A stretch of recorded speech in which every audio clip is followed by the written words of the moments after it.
Peterdagilarga, Peterda emaslarga salom. Bugungi sayohatimiz Peterda Leninskiy metroga yaqin Maksidom magaziniga. Yangi yil kirib kelishiga oz vaqt qoldi. Menga obuna bo'lib qo'ysangiz, Peterda yangi yil qanday qilib nishonlanishini sizlarga ko'rsatib boraman. Peterdagi har bir magazinni, supermarketlarni narx-navolari bilan tanishtirib o'taman. Maksidom juda ham katta magazin. Bu magazinda uy uchun barcha jihozlarni topishingiz mumkin. Hattoki remont uchun ham barcha mahsulotlar bor.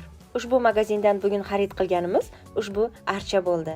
Biz mana shu archa bilan yangi yilni qarshi olamiz. O'zimga qolsa, musofir yurtda archani nima keragi bor?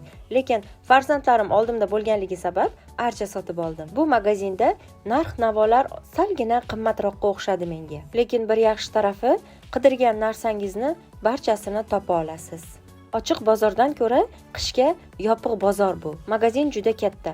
To chiqqanimizga qadar qorong'i tushibdi. Qor ham yog'ib yoribdi.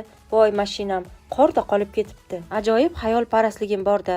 Meni mashinam yo'q-ku. Shunday qilib, keyingi sayohatimiz qaysi magazinga bo'lsin, kommentariyada yozib qoldiring.